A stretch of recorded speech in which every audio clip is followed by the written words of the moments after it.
یہ قصہ ہے تقریباً 852 سال پہلے کا۔ ایک قبیلہ تھا بورجگن اور اس قبیلے کے سردار کا نام تھا یسوگئی۔ ایک دفعہ کا ذکر ہے کہ اس جنگجو قبیلے کی تاتاری قبائل سے جنگ ہوئی۔ اس جنگ میں ایک نہایت بہادر تاتاری جنگجو تیموجن گرفتار ہو گیا۔ جب زنجیروں میں جکڑے بہادر تاتاری جنگجو تیموجن کو بورجگن قبیلے کے سردار یسوگئی کے سامنے پیش کیا گیا تو اسی وقت سردار یسوگئی کو اطلاع ملی کہ اس کے ہاں بیٹا پیدا ہوا ہے۔ سردار یسوگئی بہادر تاتاری جنگجو تیموجن سے بے حد متاثر تھا اور اسی وقت اس نے اپنے نومولود بیٹے کا نام اسی بہادر تاتاری جنگجو کے نام پر تیموجن رکھ دیا۔ تیموجن جب پیدا ہوا تو اس کے ہاتھوں میں خون لگا ہوا تھا۔ اس موقع پر اس قبیلے کے بعض دانا لوگوں نے یہ پیشگوئیاں کی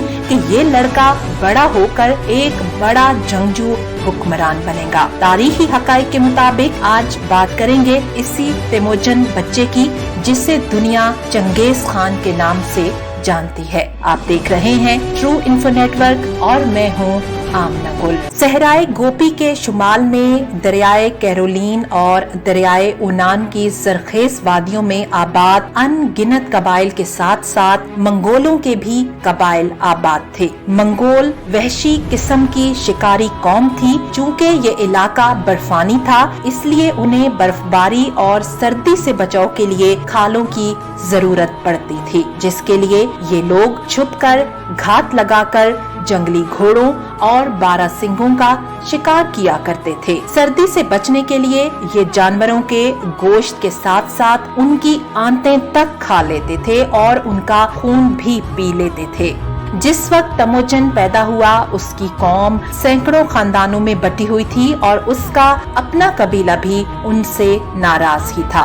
خوارزم شاہ محمد کے بیچ ٹھن گئی جو ایران اور وسطی ایشیا میں ایک بڑی سلطنت کا بادشاہ تھا۔ 1219 عیسوی میں چنگیز خان اپنی فوجوں کے ساتھ خوارزم شاہ پر چڑھ دوڑا، وسطی ایشیا اور ایران کو تہو بالا کر دیا۔ خوارزم شاہ کی سلطنت مکمل طور پر تباہ ہو چکی تھی۔ دیگر منگول فوجیں روس پر حملہ آور ہوئیں۔ ادھر چنگیز خان نے افغانستان اور شمالی ہند پر بھی دھاوا بول دیا۔ ان تمام فتوحات کے بعد چنگیز خان اب بوڑھا ہو چکا تھا، مگر پھر بھی وہ یہ چاہتا تھا کہ چین کے وہ علاقے جو اب تک اس کے حملوں سے بچ گئے ہیں ان پر حملہ کر کے انہیں بھی اپنی سلطنت میں شامل کر لے۔ لیکن چنگیز خان کو دوبارہ چین پر حملہ آور ہو کر انہیں فتح کرنے کی مہلت نہ ملی اور اسی دوران اس کا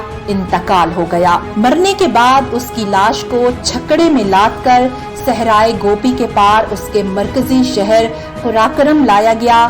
راستے میں جس جگہ سے چنگیز خان کی لاش گزرتی ان راستوں پر جو بھی قافلہ یا مسافر ملتا اسے قتل کر دیا جاتا تاکہ کسی کو یہ خبر نہ ہو سکے کہ چنگیز خان مر چکا ہے۔ چنگیز خان کی لاش جب اس کے مرکزی شہر قراقرم لائی گئی تو اسے دفن کرنے کے لیے صلاح و مشورہ شروع ہو گیا۔ منگولوں کے ایک سردار کو چنگیز خان نے بتا رکھا تھا کہ جب وہ مر جائے تو اسے شہر کے سب سے بڑے صنوبر کے درخت کے نیچے دفن کیا جائے۔ یہ درخت بہت اونچا اور بڑا تھا۔ اس درخت کو دیکھ کر چنگیز خان اکثر یہ کہا کرتا تھا کہ اس کا سایہ بوڑھے کے لیے بڑے آرام کی جگہ ہے۔ اس درخت کے ارد گرد صنوبر کے اور بھی چھوٹے چھوٹے درخت تھے جنہوں نے ایک طرح سے اس بڑے صنوبر کے درخت کو گھیر رکھا تھا۔ بہرحال صنوبر کے اس درخت کے سائے تلے ایک بہت بڑی قبر کھودی گئی۔ اس کے بعد چنگیز خان کے اس گھوڑے کو مار دیا گیا جس پر اس نے اپنے آخری دنوں میں سواری کی تھی اور اس کی ہڈیاں علیحدہ کر کے ان ہڈیوں کو جلا کر خشک اور صاف کر لیا گیا اور اس قبر کے اندر ایک چھوٹا خیمہ نصب کیا گیا جس میں پکا ہوا گوشت،